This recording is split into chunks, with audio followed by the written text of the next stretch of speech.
Muy bien, ahí empezó, se está grabando, perfecto. A ver, denme un segundo, que quiero ver esto.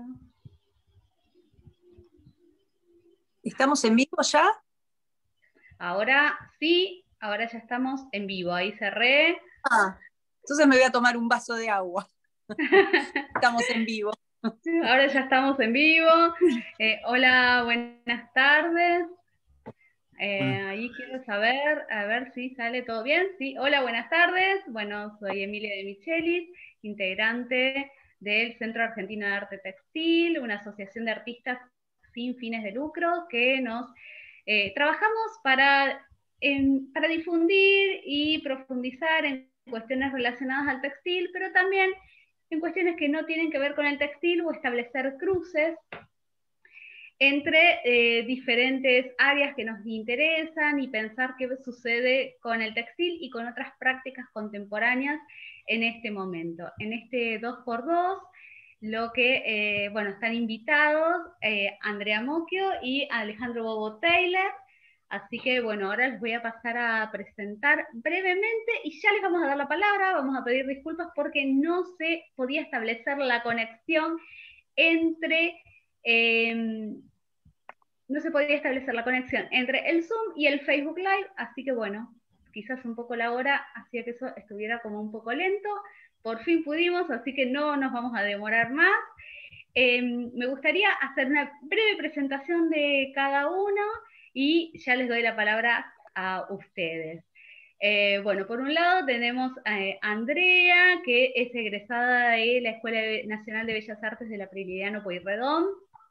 También se formó en los talleres de diferentes artistas, entre ellos el querido Alfredo Portillo, también Matilde Marín y Diana Eisenberg, perdón. Sí, también, bueno, es interesante destacar que trabajó en los talleres interdisciplinarios de Christian Boltanski y en la Escuela de Artes de París, y también se formó en el taller de Manuel Bello en San Sebastián, en España. Y bueno, también tuvo premios en el Salón Nacional vinculados al grabado y también a la instalación. Y así, muy gradualmente, vamos a pasar a Ale y ahora contamos un poco también. Bueno, Alejandro es egresado de la Escuela de la Universidad, de la Escuela de Artes de la Universidad Nacional de Córdoba.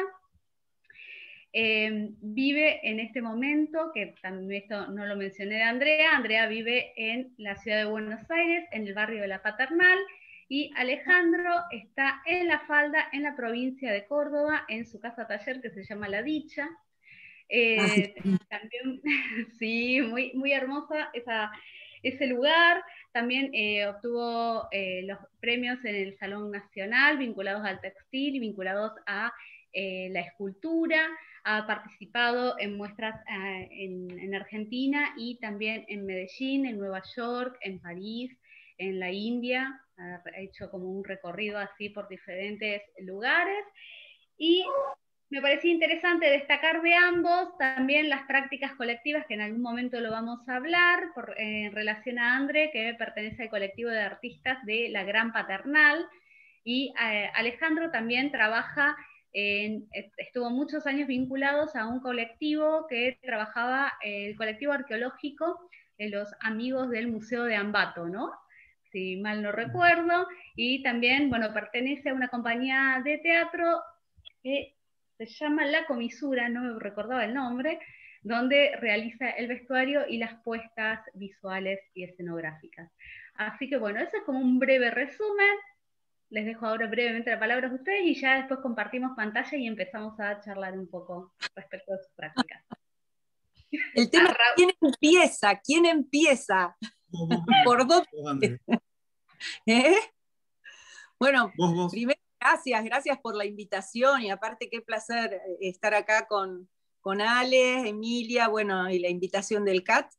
Y bueno, esta propuesta del CAT me pareció muy interesante porque nosotros nos juntamos antes para conocernos, no nos conocíamos y encontramos un montón de puntos en común, de coincidencias, de inquietudes.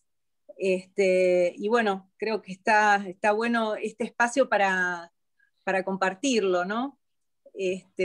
¿Ale? Y hago un poco mía tus palabras y la verdad que muchas gracias por la convocatoria a todo el equipo. Gracias Emilia por todo y todo el equipo por la previa y gracias a Andrea también por la disposición para esto que es conocerse, que es intercambiar y que es como descubrirse siempre en la conversación con el otro, en esto de las coincidencias, las cosas en común, las diferencias. Y bueno, así creo que ha sido, estoy seguro, ha sido un placer hasta aquí compartir este proyecto. Muy bien, bueno, yo ahora les paso a compartir pantalla y los invito a comenzar la charla, ¿no? Ahí vamos a contar un poquito. Ahí todos podemos acceder a la pantalla. Muy bien, genial. Bueno, yo voy a ir pasando las imágenes. La verdad que estamos todos súper contentos, agradecidos de que se sumen. Fue una grata experiencia ir preparando a lo largo de este tiempo este encuentro. Y bueno, el resultado un poco de las charlas que tuvieron ustedes y un poco de la que participé yo, dio estas imágenes, apareció en imágenes de esta manera, así que bueno, ahí, yo voy pasando y vamos charlando. Lo dividimos la charla como en pequeños 4 capítulos, el primero de ellos se llama Orígenes, y ahí les cedo la palabra.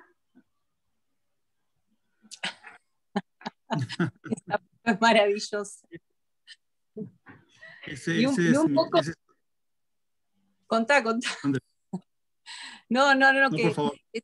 que surgió el tema de cuando uno se reconocía a sí mismo artista, ¿no? Y ambos coincidimos en que uno, como que uno desde pequeño tiene una conexión con ciertas cosas que hacen a la esencia del artista y que pareciera que en el tiempo se perdura esa esencia, ¿no? Yo me meto en tu foto, Ale, y veo ese personaje que tenés al lado, digo, por algo elegiste esta foto, ¿no? Sí, es como, bueno, esta foto, bueno, soy el que fui y soy el que soy, que es a los 5 años en mi jardín de infantes, en Montevideo, que es mi pueblo, donde yo no nací, porque nací en Bahía Blanca, pero donde viví desde los primeros meses, porque ahí vivían, de ahí es mi familia, mis abuelos son nacidos en esa zona, del sudeste de Córdoba, sudoeste de Santa Fe.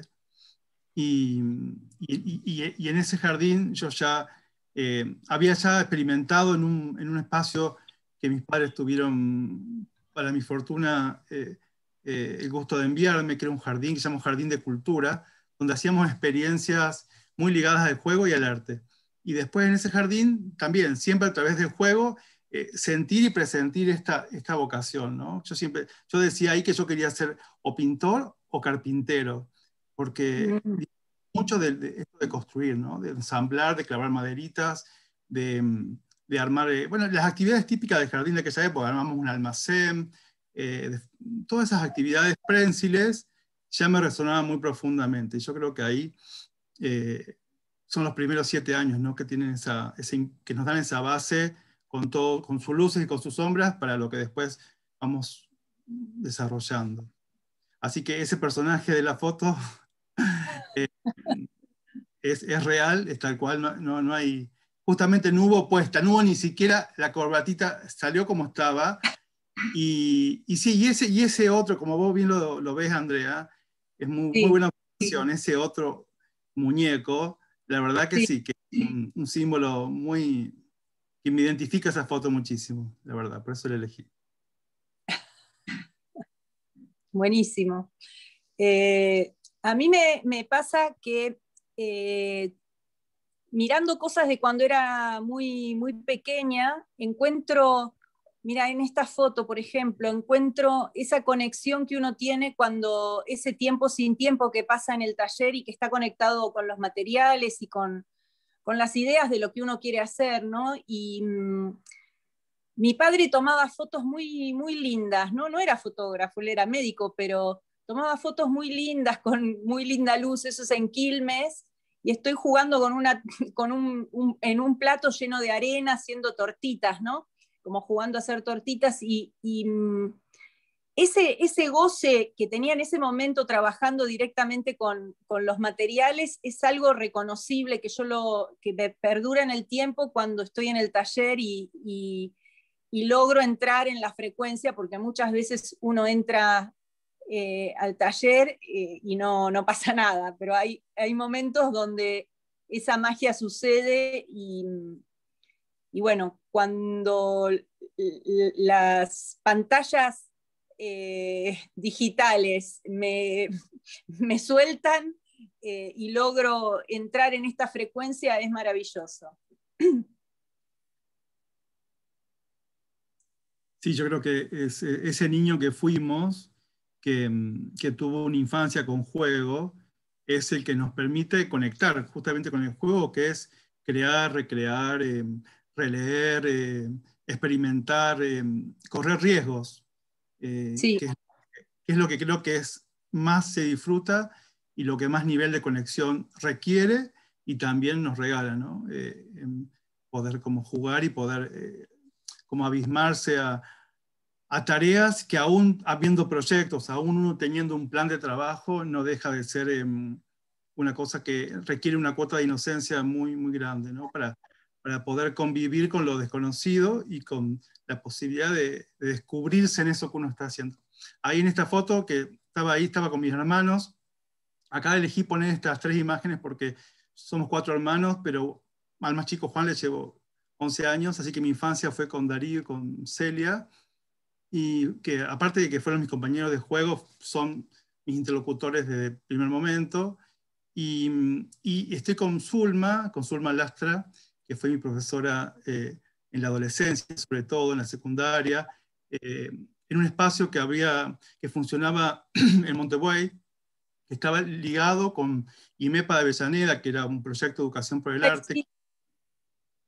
que me marcó muchísimo, porque ahí a los 11 años pudimos experimentar, a mis 11 años, porque yo hice un año en ese proyecto, experimentar esto de las artes integradas, que era bastante innovador para esa época, en un pequeño lugar de la llanura pampeana, pensar la posibilidad que todos podíamos, de pronto, con poquitos recursos, producir contenido, ¿no? Construir sentido, videos con diapositivas, iniciarme en la cerámica, que hay una pequeña máscara que es mi primera pieza de cerámica. Trabajar con sonidos incidentales como para pensar músicas, y ese texto de Kandinsky que está en la foto que yo usé para un video, una performance video, es la frase que nos dijo mi profe Zulma, que fue mi profe de la secundaria, el primer día de clases cuando inicié el secundario, que ya era toda una instancia iniciática, y escuchar esa frase de que el punto es el elemento plástico básico, me produjo una gran contención y proyección, ¿no? Fue como una perspectiva, digo, bueno, de esto que me gusta tanto, se estudia, de esto se puede hacer una vida. Fue como fue muy fundante, y mientras más lo pienso, más redimensiono el peso que puede tener, ¿no? Eh, yo no digo la rigurosidad, pero sí la seriedad al momento de hablarle a un niño, a un adolescente sobre bueno, las posibilidades de hacer lo que siente, ¿no? De investigar. Porque eso ha sido sí, mi perspectiva, mi semilla en el futuro, digamos, que me permitió confiar en lo que tenía gusto de hacer, más allá de las otras dificultades atravesadas. Eso siempre fue como un gran acompañamiento. Por eso elegí poner también la foto con Zulma de hace un par de años, porque es mi amiga de toda la vida, y fue quien me conectó también con un poco esto del amor y del afecto a la ancestralidad. Gracias a ella pude conocer a Leda Valladares, a Atahualpa Yupanqui, a Sumapaz, que fueron como unos tíos simbólicos que me regaló la vida, digamos, no por un vínculo personal, sino como parte de lo que yo disfruté y me gustó consumir y a pesar que los puede conocer, digo, no desde lo íntimo, sí desde el imaginario y desde conectar con unas raíces que no estaban en mi familia de inmigrantes, ¿no? Pero sí en el territorio al que pertenezco, por supuesto, y al cual también admiraba mi familia. Así que es una persona que está en mis comienzos, en mi formación formal y no formal, humana, digamos. Aquí estamos con mis compañeros del cuarto año aquí de la Universidad de Córdoba, hoy ya Facultad de Artes, en esa época todavía era escuela porque atravesó un proceso histórico de formación bastante accidentado, con la dictadura sobre todo, y después se pudo facultarizar hace unos ya creo que 15 años. Y bueno, fue un espacio también súper importante llegar a la universidad, no solo porque fue una formación académica que agradezco y que considero que tuvo mucha solidez en más que formarse como artista, ser estudiante con todo lo que eso implicaba y sobre todo ir pudiendo confiar en que tenía algo para dar, ¿no? Que tenía un piso de identidad que me permitía pensar que era posible poner en valor mi voz, que tenía una voz, donde que explorar. Hoy ya lo puedo nombrar de otro modo, ¿no? En ese momento fue una experiencia con una alta cuota también de inocencia, diría yo, que agradezco. Y también fue un espacio de encuentro de pares. Y eso también creo que de eso se trata la práctica artística, no de lo endogámico, pero sí de poder compartir con pares, poder construir compañerismo, ¿no? Amistades profundas. Muchas de estas personas son mi familia afectiva desde entonces, y en el caso de Cecilia Gómez, hoy mi amiga, mi hermana, mi cuñada, la madre de mis sobrinos que amo. Así que, bueno, es así. Es la base.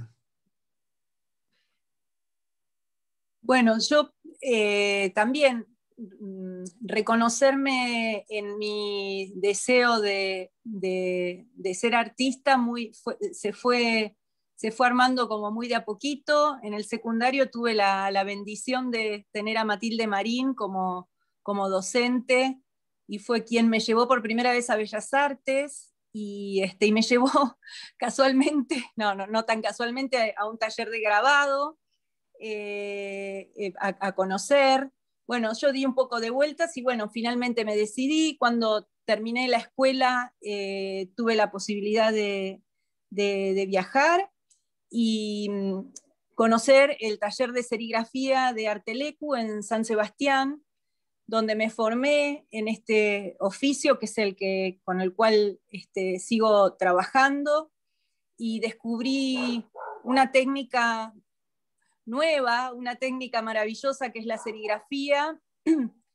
La conocí desde un lugar muy distinto al que estaba habituada acá en Buenos Aires. La serigrafía estaba como muy desprestigiada.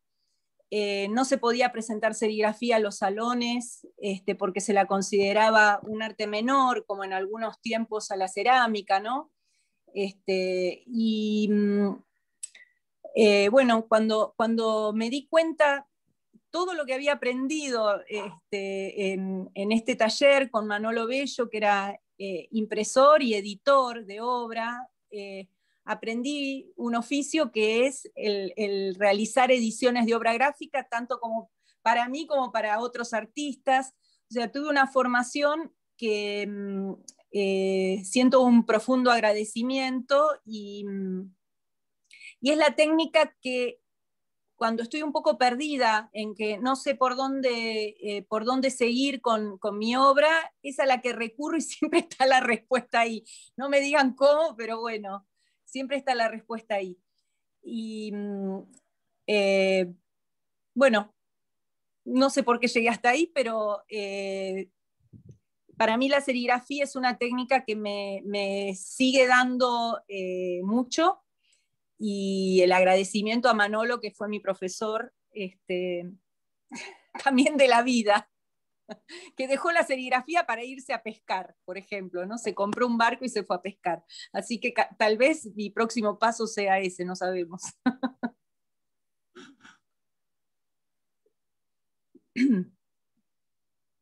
Ya, de lo que dijiste. Ahora, Sí. A sí, punto de Ale. caramelo, mirá, ya es que el pie para seguir es increíble, ¿eh? Sí, bueno, Ale. todas las charlas previas disfrutadas creo que no caen en saco roto. Yo creo Uh-huh.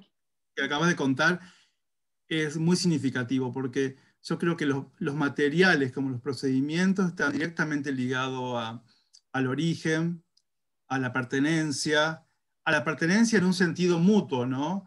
No, Sí, no solo en el sentido de la destreza que uno puede lograr con el oficio aprendido, con el oficio sostenido en el tiempo, que evidentemente tiene que ver con el tiempo que se le dedica a algo y con la intensidad con la que se vive el trabajo, sino también tiene que ver con la identidad que hay en esos materiales ligados al territorio, ligados a la familia, ligados a los relatos que uno se hace de uno mismo, tanto los reales como los imaginarios, digamos, los de las cosas que uno va ficcionando en la memoria como en los históricos, ¿no?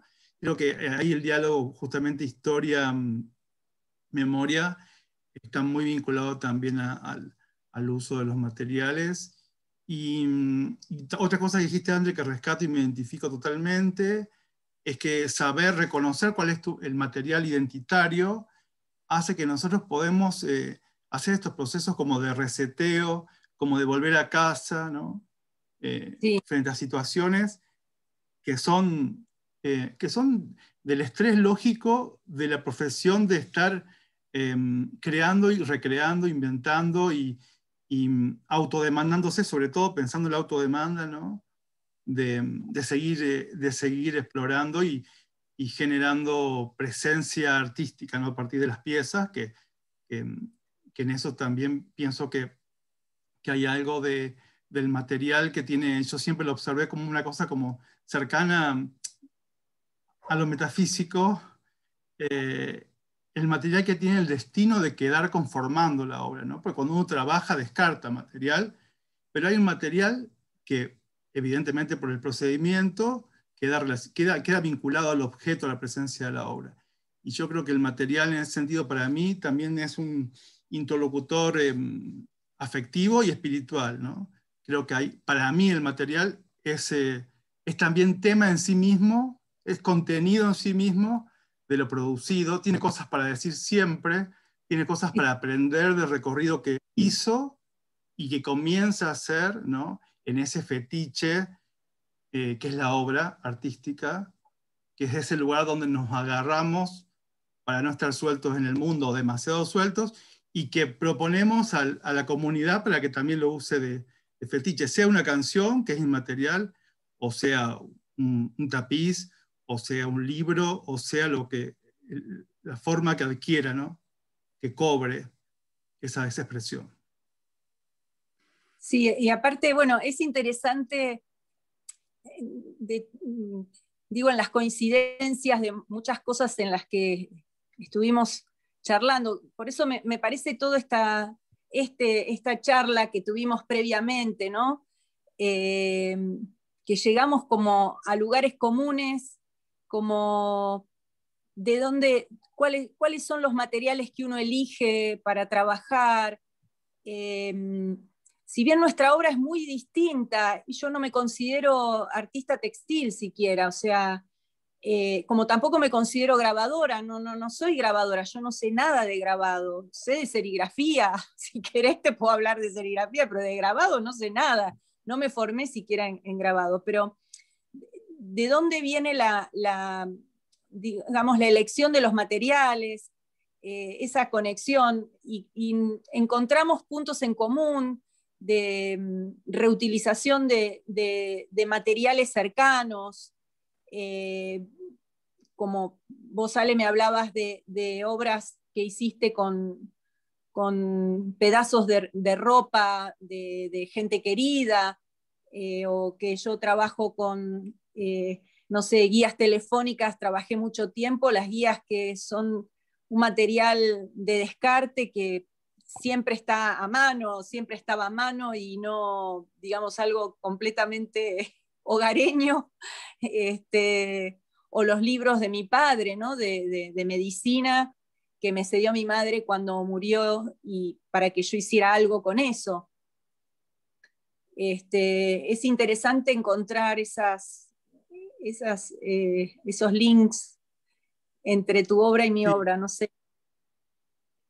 sí, y los hay porque también tiene que ver, bueno, de esta apertura hacia permitirse estar afectado por lo afectivo.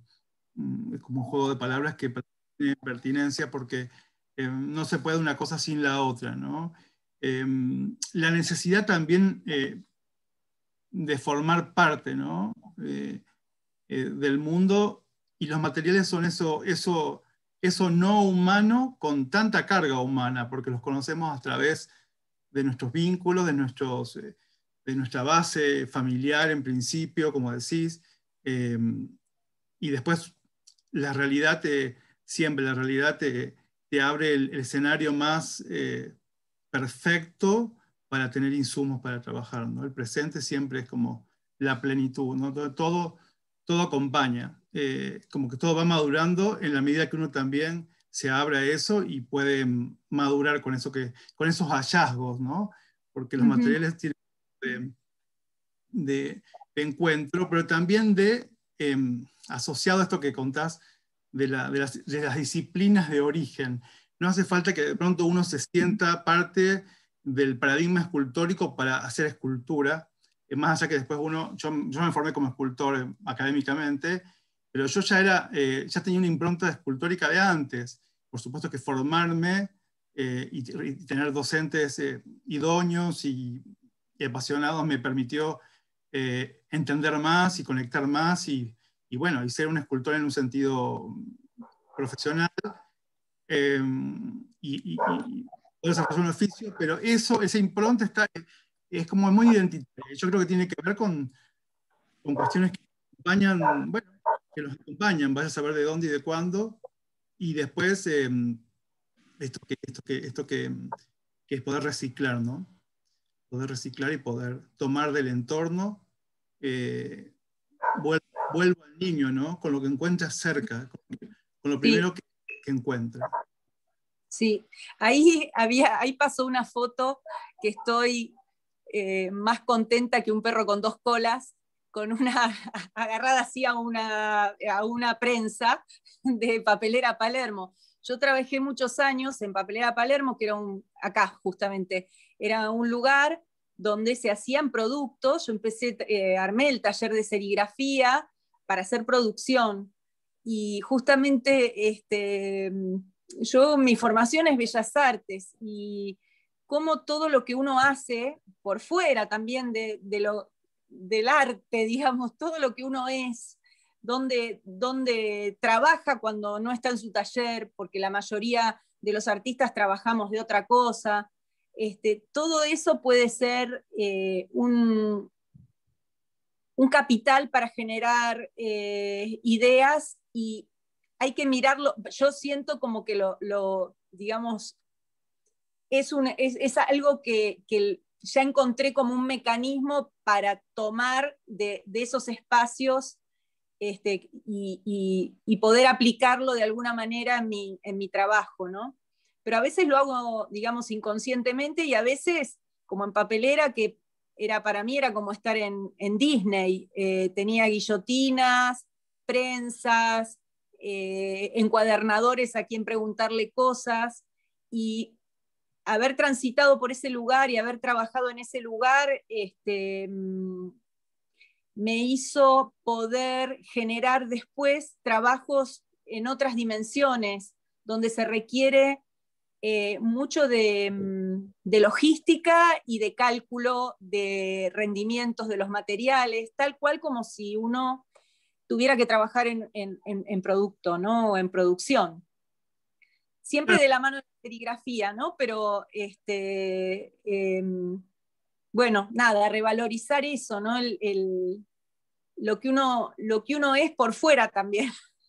Claro, porque si entendemos, pensando en la formación académica que, digamos, tuvimos la fortuna y la gracia de que nuestra cultura y nuestro país nos permitió formarnos en lo que nos gustaba, y una familia que Sí. acompañó como pudo. Siempre cada familia, hay que ver cada caso, acompaña, o por lo menos en mi caso sí.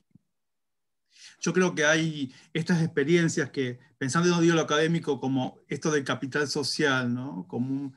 Que excede la institución, es como que son todas esas formas de conocimiento que está en el aire en la época y en el entorno en el que uno habita, y estos saberes, que como contás de esta prensa, a mí me pasó que trabajé en una tienda desde niño, hasta los 18 años, fueron 6 años, de estar muy en contacto, bueno, con ese mundo que fue esa tienda. Tendría que escribir un libro de los años en esa tienda La Unión, que es mi familia de corazón, gente muy querida. Digo, todo ese contacto con la materia, con los procedimientos, con la experiencia práctica, yo creo que también nos enriquecen mucho al momento de dar un anclaje a la sensibilidad poética, ¿no? A las ideas también más o menos simbólicas o conceptuales, o de la orientación que sea. Yo creo que conocer de procedimientos y de vida cotidiana en relación a técnicas, o aprender a hacer, o a saber cosas que son útiles para otros fines. Creo que la sensibilidad del artista va a eso, va incorporando, sin saber, sin estar consciente, ese anclaje, digo yo, esto como de una cuota de confianza. Sí, sí. Voto que sí. Coincidimos. Coincidimos. Me parece que viene otro tema pronto. Y yo confío totalmente que Emilia yo estoy en el tiempo y el espacio. En el espacio no, estoy en mi casa. A nivel de no sé. Esto dio para hablar, el artista posible.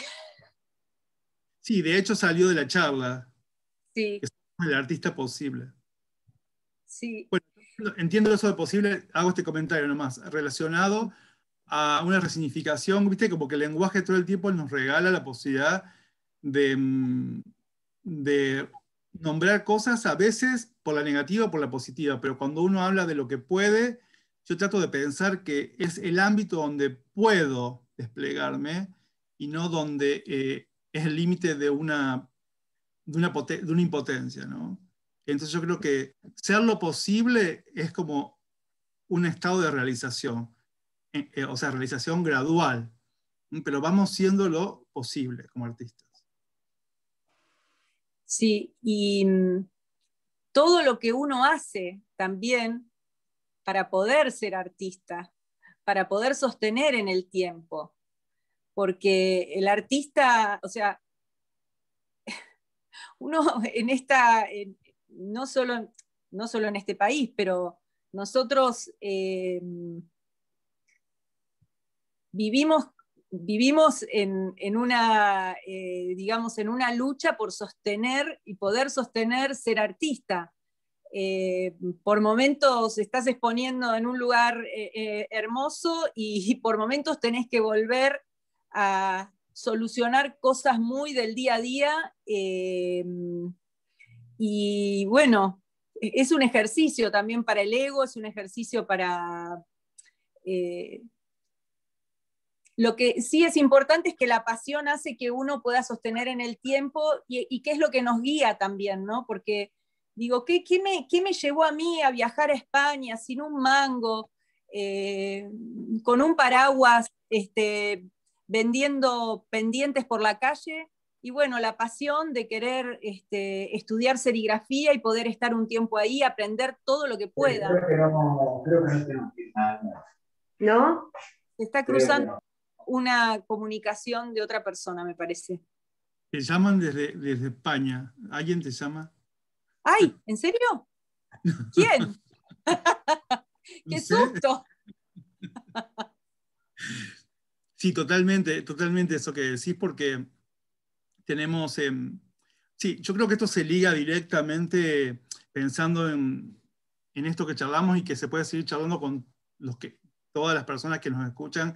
Es un tema permanente para mí, porque es un tema como es un aspecto un poco político de la práctica artística, que es todo aquello que hay que también deconstruir para ser artistas plenos, como niños que juegan, como profesionales, como trabajadores y como pequeños empresarios que tienen que tomar Sí, decisiones de vida permanentemente, porque se me vino la imagen esta cuando vos decís qué me llevó. Y lo mismo que nos lleva a todos los que quemamos las naves porque decimos, de acá me saca el muerto, porque esta es mi vida, y porque claro. no voy a dejar de hacer lo que amo, y porque uno siente, más allá de lo consciente o no que uno tenga su aspecto egoico, eh, hay un yo soy político, digamos, fundante, que necesita realizarse. Y en eso aparece este aspecto de la realidad con la necesidad de sustento, con la necesidad de recursos, no solo los recursos económicos, sino los recursos reales, que son la materia y que son la vida, la vivencia propia, ¿no? De decir, bueno, me arriesgo, voy para este lado, voy para aquel, o me dejo llevar y me hago cargo, lo que fuera que uno decida, eh, creo que hace a madurar, ¿no? Como artistas conscientes de estos espectros que vos contás, André, que de pronto estamos en espacios con el foco encima y de pronto estamos en soledades que son necesarias habitar en las circunstancias que sea para poder estar completos, ¿no? Entonces, son tensiones que yo creo que hacen a la posibilidad no de ser originales, ¿no? Porque yo creo que originales somos todos porque el origen fue necesario para que existamos, pero Sí, sí la búsqueda de la autenticidad. Para mí es la búsqueda o la conciencia de ser auténtico, que significa ser real, con sí, con estas tensiones y polaridades que contás, con este espectro de realidad. sí. Y también no achicarnos, ¿no? No achicarnos. Siempre tener la posibilidad de poder soñar una obra a lo grande, porque también la realidad a nosotros nos aplasta, ¿no? Pero digo, como siempre digo, el photoshopear es gratis, ¿no? Y a veces generar una idea en el Photoshop es como sembrar una esperanza, ¿no? Como decís, yo me imagino esta obra que tal vez es de dimensiones enormes y la soñás y la ves y la photoshopeás y la haces realidad en el Photoshop y la dejás ahí latente, esperando que en algún momento llegue la ocasión. Puede pasar, ¿no? Puede pasar. Yo a mis alumnos de la UNA, a veces como ejercicio les digo, ¿qué obra harían si tuvieran todos los recursos? ¿Cómo sería esa obra? Porque estamos acostumbrados a hacer con lo mínimo indispensable, porque tenemos como incorporada esa cuestión del reciclado y del ahorro y de no sé qué. Pero ¿qué obra harías si tuvieras los recursos? Después uno no sabe, tal vez hay una institución que pueda poner esos recursos para que vos lo puedas hacer, pero no dejar de hacer el ejercicio de pensar, hacer la obra que, digamos, eh, soñás hacer por ahí. Claro, totalmente. Es un tema importante el que nombrás porque yo creo que soñar, dejar que nuestra imaginación nos regale horizontes, posibilidades, tiene que ver con la salud, en verdad, con la salud psicofísica y la posibilidad de saber que no es un territorio de sacrificio la práctica artística, no debe serlo, sí de esfuerzo, sí de disciplina, sí si uno se dedica a esto para producir y para desarrollarse y para lograr vivir de esto, porque ya uno vive para esto. Pero me Claro, parece que esto que decís, soñar, es también un ejercicio que no hay que olvidarse de hacer. claro. bueno, y también entender que si podemos vivir la experiencia artística como un espacio, como dice la sociología, el individuo es un sujeto en red, no estamos solos, y hemos aprendido a desarrollar nuestro propio mundo y estamos en el mundo. Así quiere decir que en realidad es como atravesar ese techo de cristal que un poco en la cual estamos formateados un poco con la idea del mundo del arte, donde parece que todo fuera piramidal y que esto es un camino, es una carrera de competencia con otros en lugar de un camino donde crecemos juntos. Tengo una artista, galerista amiga, Carmela Gastaldi, en Córdoba, que dice, entre artistas no hay competencia. Y yo, es cierto, entre artistas tiene que haber una competencia en el sentido de la idoneidad, pero no en el sentido de la supervivencia. No es que si uno tiene el otro no lo va a tener. Claro.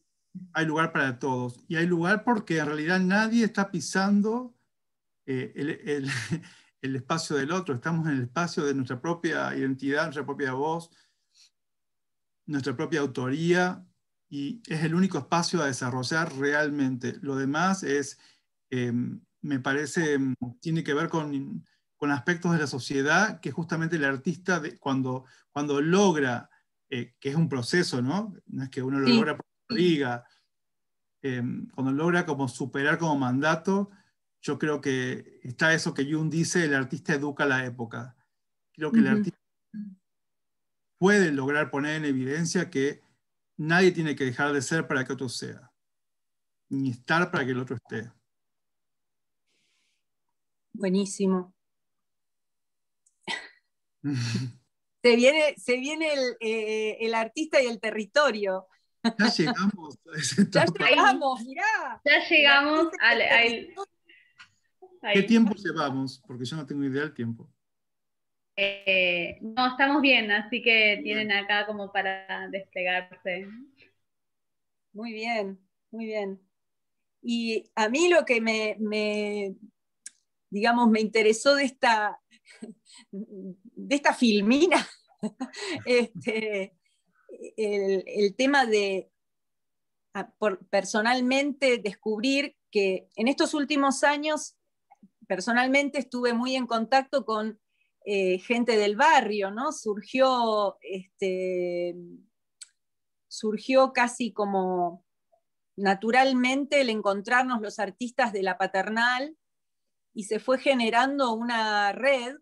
No somos un colectivo, somos una agrupación o un conjunto, como decimos, un camión con melones llamados artistas. Y lo primero que hicimos fue empezar a conocernos, ¿no? A veces los ritmos de la ciudad hacen que convivas con un montón de gente y no te saludes, no te ves, no sabes. Nos dimos cuenta que en el barrio hay más de 150 artistas que vivimos y disfrutamos de este barrio, ¿no? Que tiene características muy particulares. Y así se generó la Gran Paternal, que generamos, nada, es una, creamos un recorrido de los talleres 2 veces al año, donde la gente en otro espacio, no ahora, pero en otro momento podía visitar los talleres y ver cómo trabajamos, que los vecinos nos conozcan, ¿no? Y bueno, fue muy enriquecedor todo lo que se fue dando, tanto durante estos eventos, así como el lazo de amistad que se generó entre los artistas de la Paternal, que te puedo decir casi como una familia, ¿no? Otro grupo que se armó a partir de la Gran Paternal es Trasborde, un grupo de mujeres que hicimos varias prácticas sobre la visibilización de mujeres del barrio.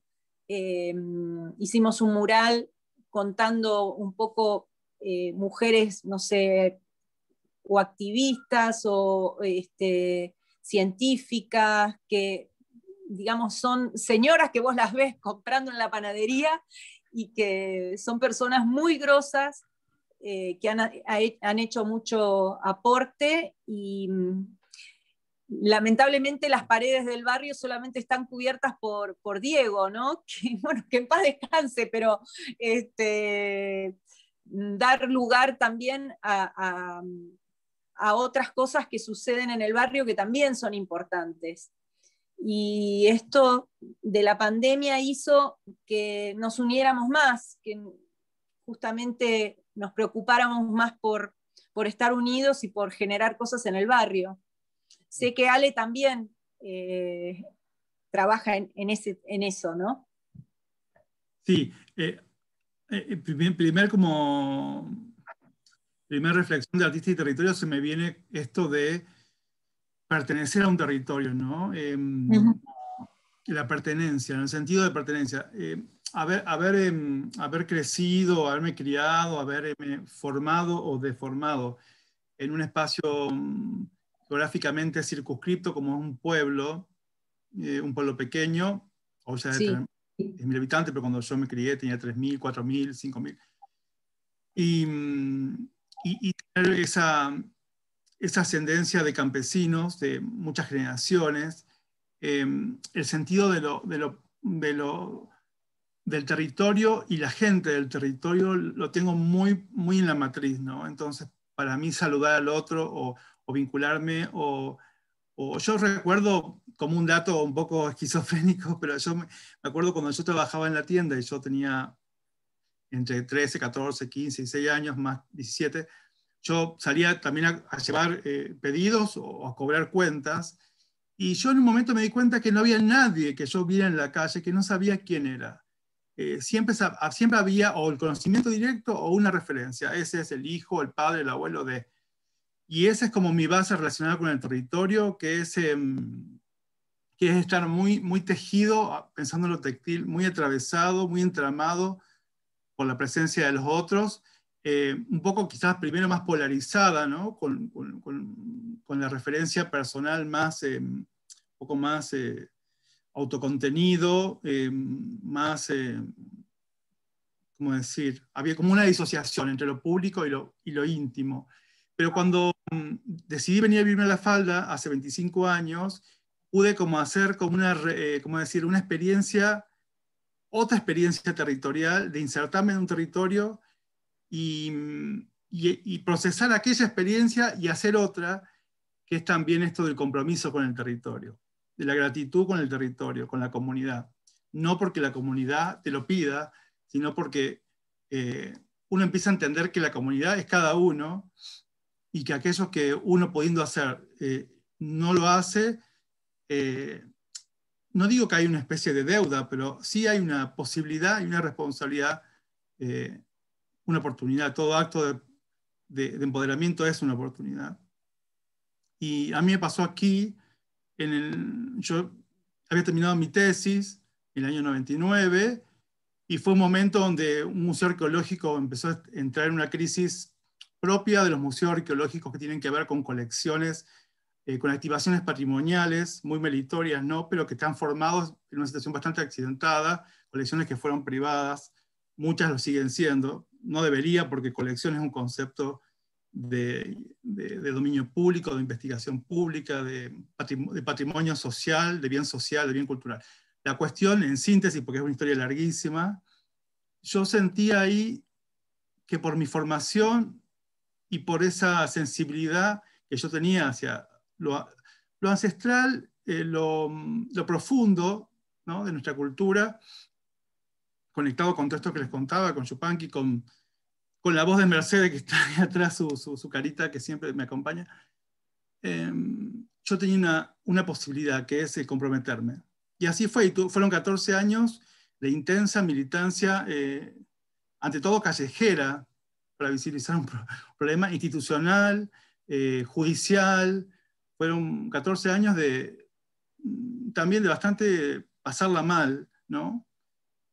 Porque intentar preservar imaginarios negados o silenciados o de indiferencia, cuesta, pero también fue un gran ingrediente, pensando en esto del ida y vuelta, ¿no? De aquellos que respirás también te respira, me ayudó muchísimo a dimensionar que no importa cuánta gente consuma o se interese por lo que haces, sino que así como yo estaba trabajando por patrimonios arqueológicos exquisitos, los llamamos arqueológicos por su situación de entierro, pero bienes culturales tan exquisitos que habían nacido, surgido 1500 años atrás. Yo digo, nosotros también trabajamos muchas veces para gente que no nació, ¿no? Seamos futuro. Me Qué emociona lindo. hablar de esto. Muy bueno eso. Sí. Bueno, el otro día, Ale, Todavía no había llorado con vos la primera vez. mira, el otro día charlando con los compañeros de la paternal, nosotros decíamos, la verdad es que abrir las puertas de tu taller en este contexto que es la ciudad, que todo es amenaza, todo es miedo, es un acto heroico, ¿no? Y pensábamos, imaginémonos que la Gran Paternal va por la 8, imaginémonos que vamos por la 83, ¿no? Claro. Nuestros nietos van a estar, Claro. Pensémoslo así, ¿no? Es algo sencillo, es algo fácil que se puede hacer, es abrir la puerta para que la gente entre y mire lo que vos hacés, compartir una charla, simple como eso, tan simple como eso. Y es trascendente, puede ser trascendente en estos tiempos de desconfianza y de miedo. Sí, yo creo que, a ver, me aclaro una cosa, lo que estoy contando fue un trabajo de un equipo de vecinos que nos organizamos y de hecho reabrimos el museo, bueno, una larga historia que merece... Qué hermoso. Sí, es una historia de realización, con todas las tensiones y problemáticas que tiene la política territorial, horizontal, como la de las instituciones, todos los ingredientes que se imaginen de una serie realmente. Pero yo digo, vos decís, yo creo que cuando uno está consciente que hace una entrega, sintoniza en un lugar, o tiene la posibilidad de sintonizar en un lugar donde acomodar el ego para poder estar consciente que hay un acto valioso y un acto valiente en esa entrega, y también eso ayuda a poner los pies en la tierra y a ir como madurando en eso de todo acto tiene consecuencias, y lo que yo elijo hacer y cómo trabajar y cómo hacer no puede darme los resultados que me daría si haría otra cosa. Entonces yo creo que también en eso uno va aprendiendo a amar su presente como es, y a partir de eso también modificar lo que no funciona. Hablo de las prácticas, ¿no? Hablo de las prácticas en relación al territorio, que también en los territorios del arte, en este caso de nosotros, que podemos trabajar hoy acá y mañana en otro lado, son configuraciones que muchas de las personas con las que compartimos no tienen la posibilidad de hacer. Y no hablo porque sea suntuoso, hablo porque nos tracciona nuestro trabajo, nuestros hijos que soltamos, y que otros se los apropian, los usan en el sentido que pueden incorporarlos a sus vidas como objetos estéticos o como objetos pedagógicos, como la propia experiencia de también ayudar a otros a iniciarse en un camino de, yo digo, me gusta más pensar lo autoral que lo artístico, ¿no? Porque en lo artístico a veces se cae un poco esto en el resultado externo, y yo creo que lo autoral es un poco más qué hago con lo que tengo para dar, ¿no? Claro. ¿Qué hago con esta voz? Y ahí también, cuando yo estoy consciente de mi voz, no puedo hacer conciencia de eso sin entender que esto es polifónico, en el sentido que es con las otras voces, y entonces ahí creo que se empiezan como no sé, por lo menos lo digo autorreferencialmente, a liberar un poco las culpas y a poder como acomodar los sueños, como vos decías, y decir, bueno, el éxito es existir. Otro jueguito de palabras. Entonces, desde el existir, hay mucho ganado para compartir. Si no, parece que siempre estar contento con el trabajo y con la práctica tiene que ver con solo lo que hay para ganar o generar o vender o un premio o lo que Sí. fuera. Que son cosas necesarias también como objetivos, porque traccionan, porque ayudan.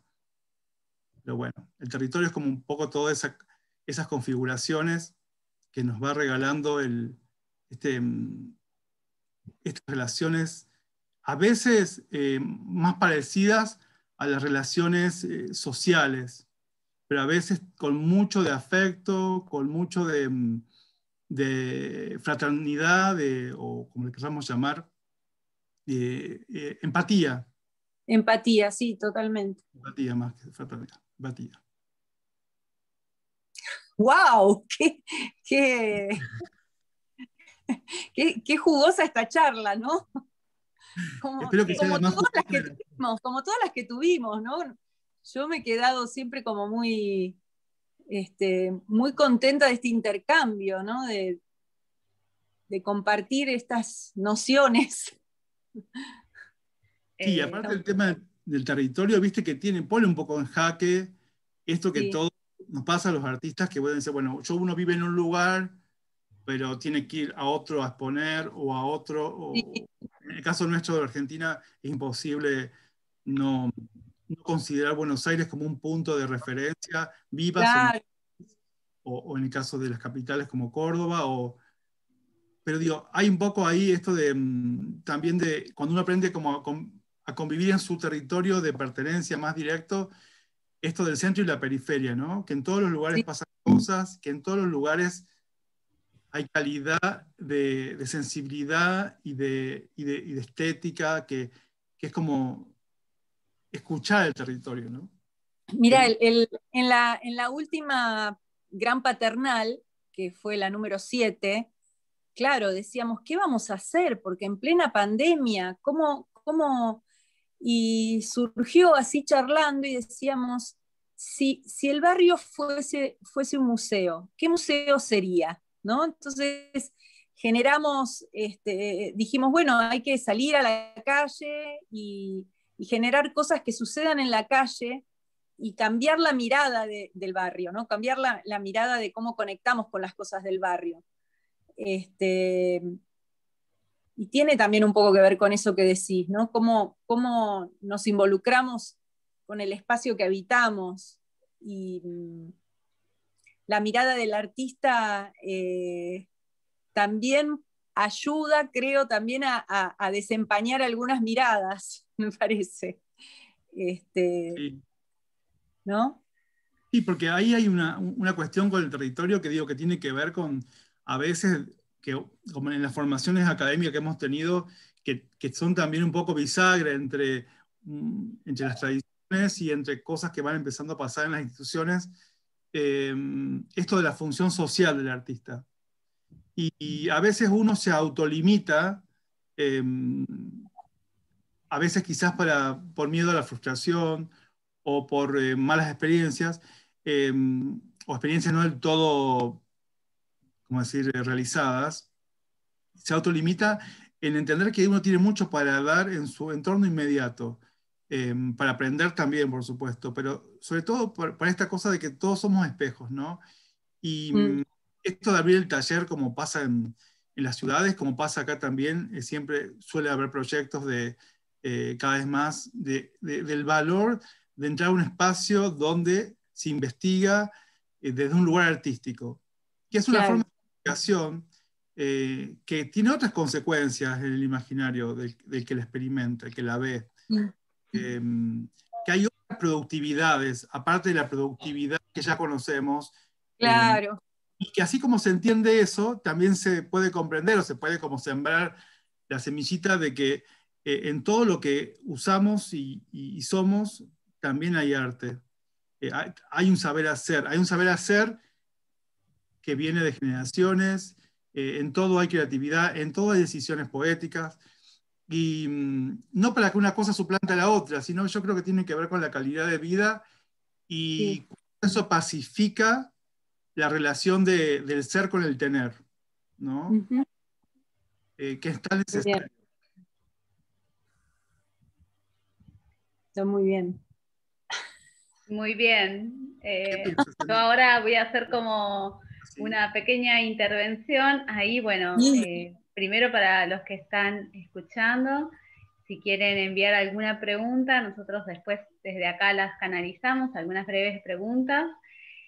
Por un lado, sí, ya hay una ahí que nos llegó, que es un poco a ver cómo se vinculan ustedes eh, con el textil. Y acá me parece que es interesante el link con esto de la polifonía, ¿no? Creo que ustedes trabajan desde ese lugar, no solamente en el ámbito territorial, ¿no? En ese trabajo polifónico, sino también adentro del taller, que un poco lo veíamos en esto de los materiales, los procedimientos, ¿no? La experiencia que se produce en esos cruces. Así que bueno, ahí como para que cuenten un poquito qué sucede en esa área, a ver, nada, su percepción. André. Eh, a mí me cuesta pensarme desde el textil o dónde,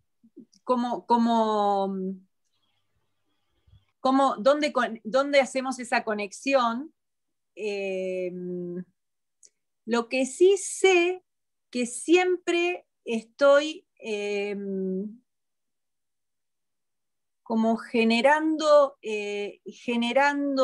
módulos, generando obra que es una suma de módulos y que conforma y que ocupa un espacio y que esa obra se conforma es una materia, o sea, genero una materia para después generar una obra y pienso que ahí hay un link con lo textil. Trabajo con papel, pero sinceramente esta obra, la última que está colgada en el CCK, perdón, en la Usina del Arte, no hay persona que entre y que me pregunte qué tela es, porque la forma en que está trabajada da esa idea de materia textil que no es intencional, pero que sucede. Desde ese lugar es donde yo siento que hay una conexión con lo textil, ¿no?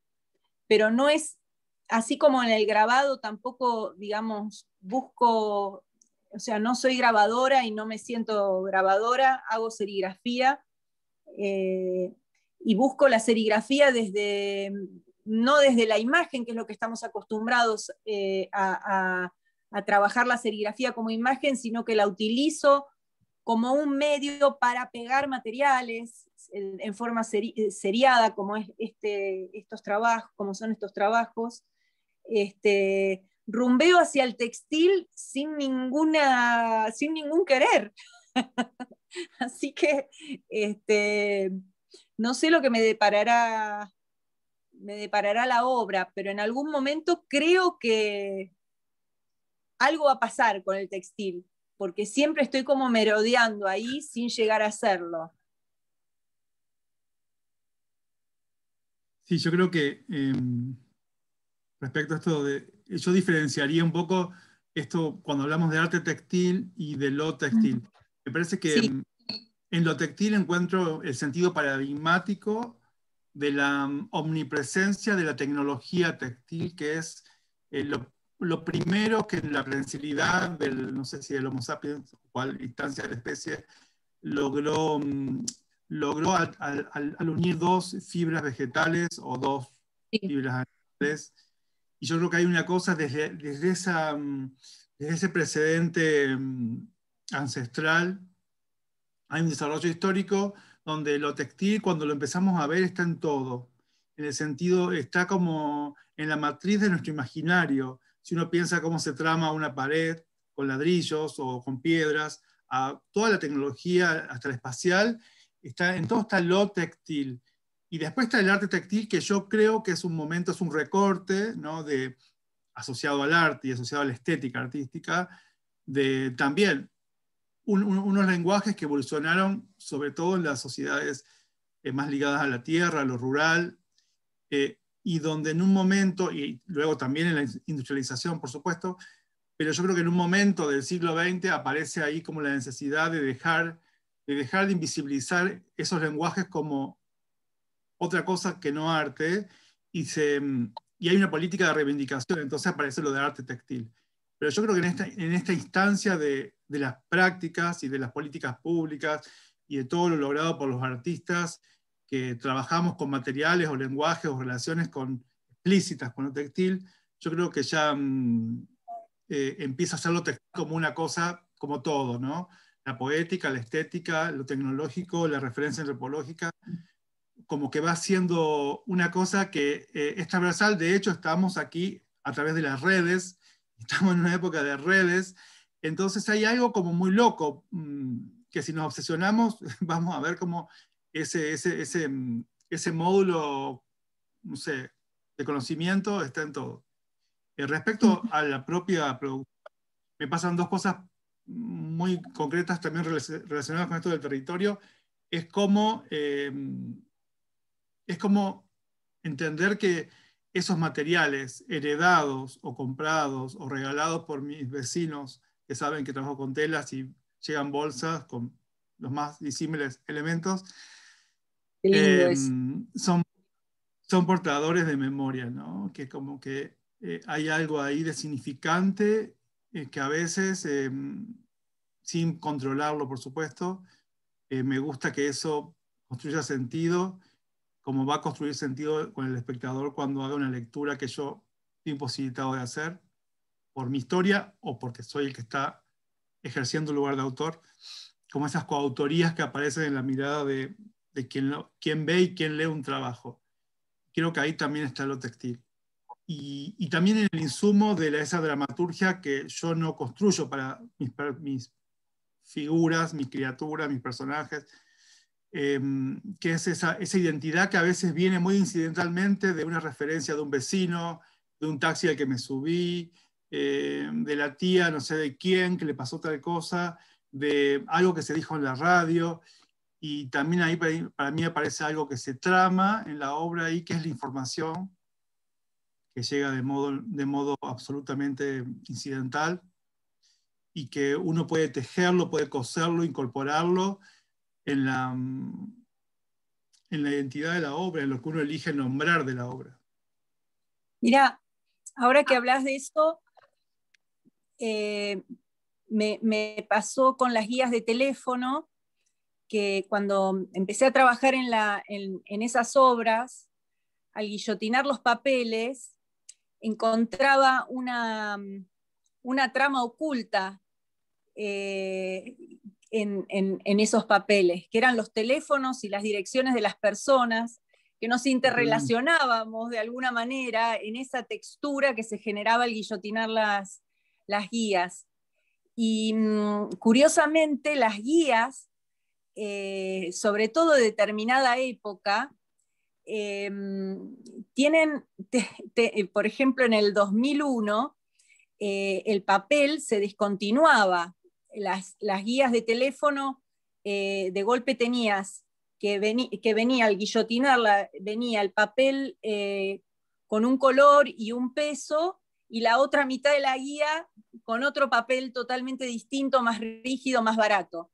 Entonces, también descubría esto de que los materiales vienen ya con un caudal de memoria, que para mí era cada vez que cortaba una guía, aunque fuera del mismo año o de otro año, era como descubrir algo completamente nuevo, ¿no? Y me hizo acordar a esto que te pasa a vos con las telas y las cosas que te dan para que vos hagas tus obras. Todo lo que traen ya el material en sí. Claro, como memoria. Sí, no sé,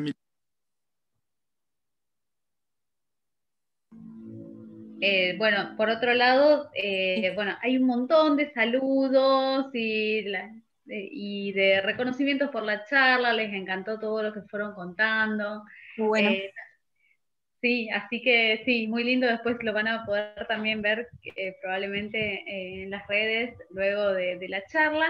Y después había también una preguntita que era para Ale, un poco esta pregunta que de vuelta apareció, que tiene que ver con cómo se originan esas piezas que son más como muñecos, si querías contar algo ahí respecto de eso, que volvió a aparecer la pregunta, así que bueno, ahí vamos con esa pregunta. Bueno, es un tema también del cual se podría hablar horas porque obviamente que no lo voy a hacer, pero más intercambiar, porque sí, es un tema hiper arquetípico, ¿no? El tema yo diría lo antropomorfo, ¿no? Todo lo que implica la forma humana puesta en espejo, ya no en el otro de la especie, sino en el artificio de un monigote, de un muñeco o de una figura ecuestre también, pero todo lo que sea, lo que está ligado a una base, como un poco es la estatuaria y la escultura tradicional, está más ligado a una necesidad de lo erecto, ¿no? Está más patriarcalizado. Aquello otro que tiene que ver con el juego tiene que estar libre, ¿no? Es un objeto que yo pueda manipular, con el que pueda performar. Y yo creo que ahí hay algo muy vital. Yo siempre digo que cuando uno trabaja con un muñeco, con una figura, que después le terminamos llamando muñeco, pero en un momento uno está, sobre todo cuando uno empieza, aún con la formación académica, empieza a jugar con la forma y esta cosa un poco de ir por partes, ¿no? Lo constructivo de la figura a partir del muñeco. Hay algo como, que suena un poco ominoso, pero yo creo que tiene que ver con eso, que es como ensayar el propio cadáver, ¿no?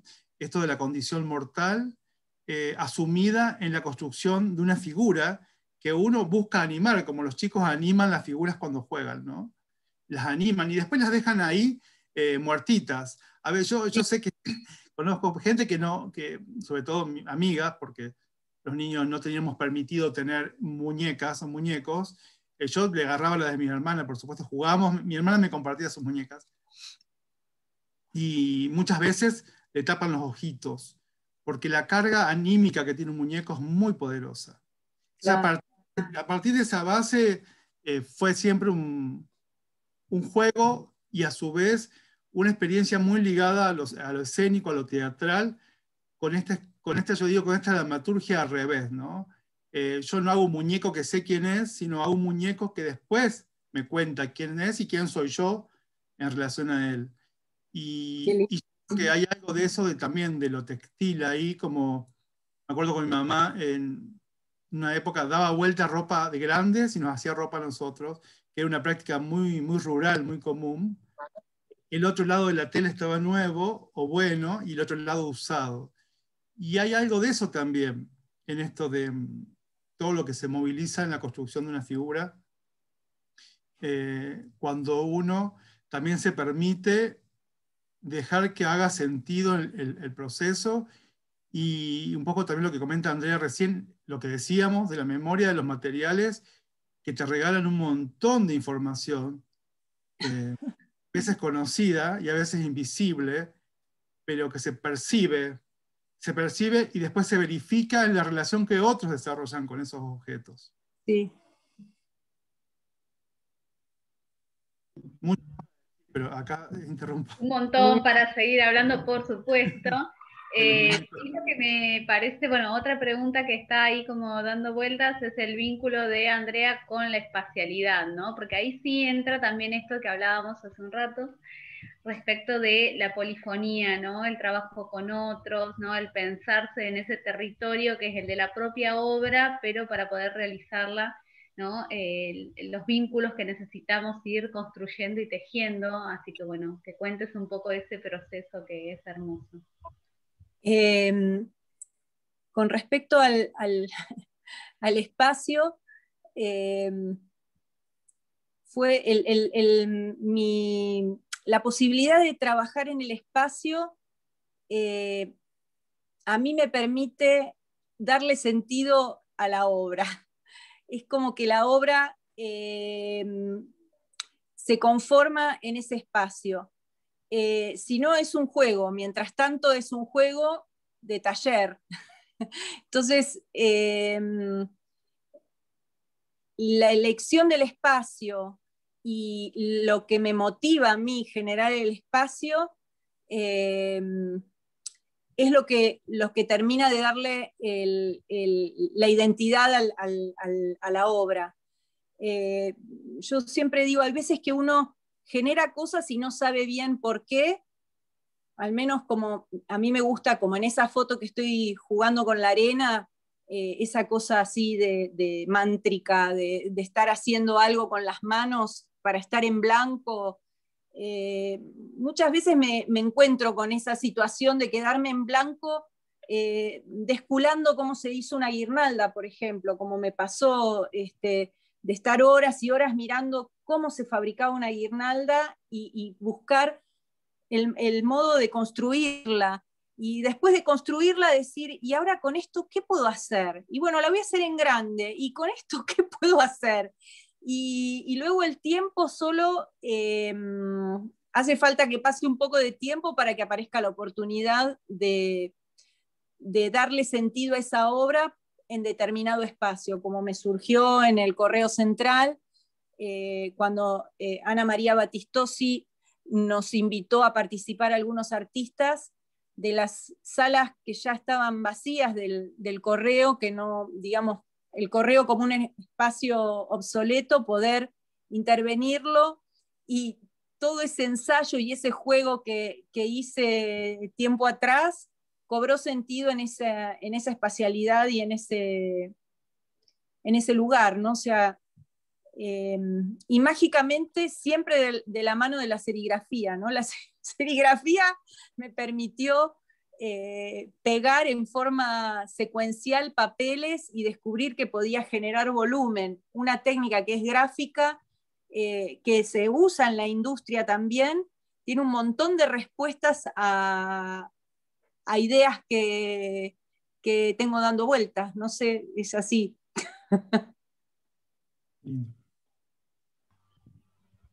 Sí, bueno, eso es muy interesante. Igual podemos contar que hay también un videíto por internet donde contás bien cómo es ese proceso para que alguno, si le da duda, te busque. Ahí contás un poco más ahí en profundidad y se puede ver. Sí. Porque si no, es como dice Ale, podemos hablar muchas, muchas horas y nos encantaría, sí, ¿no?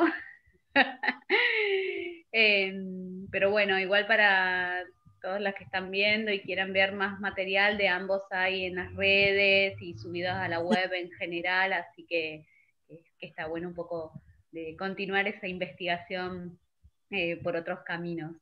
No sé si tienen alguna cosita más que ustedes quieran compartir, algo que se les ocurra, si no vamos a ir cerrando, porque como sabíamos se iba a extender mucho, sí, tiempo la charla. Yo no sé, Ale, ¿vos querés comentar algo? Yo estoy súper contenta de todo lo que se habló y me encanta que quede grabado este material para que la gente lo pueda usar a favor. Sí, por favor. Bueno, cada cual es responsable de cómo usa este material. Este material, claro. Por supuesto que cuando se da la posibilidad de conversar con esta libertad y con esta consonancia, se puede hablar horas, como estamos diciendo, y estamos todavía en el aire. Sí, sí, sí. Y en el aire. Me estoy haciendo el televisivo, no tengo historia de pero yo creo que pasa eso. Yo lo único por ahí que más que agregar es contar un poco que para mí el textil ha estado siempre en tensión, digo, potenciándose con la cerámica, que es un lenguaje que tengo como de base desde niño, pero que a su vez ha logrado autonomía por el placer de esta cosa de la acción de la costura, como el poder de una pequeña puntada multiplicada por miles. Y bueno, eso nomás, que es una referencia que también no he hecho mucha referencia porque estamos más, bueno, aparte hemos hablado de tantos temas, pero que esa tensión entre la cerámica y lo textil es básico para mi experiencia, para mi historia. Eso nomás. Bueno, yo agradecerles en nombre del CAT, para quienes no me conocen, yo soy Miriam Haberbaum y estoy en este momento siendo presidenta del CAT, y decirles que la verdad uno conoce primero las obras, se enamora de las obras, y cuando tiene la oportunidad de después conocer a los artistas, en este caso se verifica y los terminamos amando a ustedes. Así que, ¿qué más decirles? Que fue un momento hermoso, felices de haberlos conocido y dar la posibilidad a todos nuestros socios y más allá de nuestros socios, de tener la oportunidad de escucharlos y conocerlos. Y por qué no amarlos también. ¡Ay, qué lindo! Así que esto queda grabado, queda en el Facebook Live, mucha gente no lo puede ver en el momento y lo puede seguir escuchando, y nosotros también, y nos pasa que después cuando lo volvemos a escuchar, escuchamos otras cosas que se nos habían pasado, así que puro disfrute. Gracias. Gracias a vos también, Emi, por todo el trabajo para que esto haya sido posible, y bueno, y nos da ganas de seguir. Bueno, gracias. Gracias infinitamente agradecido, no solo por nosotros hoy, sino por estos espacios públicos de conversación que creo que echan luz por lo que cada uno puede contar, y creo que nos edifica como artistas y nos edifica como personas. Así que muchísimas gracias por invitarnos. Gracias y gracias a ustedes. A mi querida interlocutora. Y a mí muchísimas gracias también. Muchas gracias. Saludos a todos. Bueno. Ahí terminó la transmisión. Muy bueno. ¿Estamos en el aire?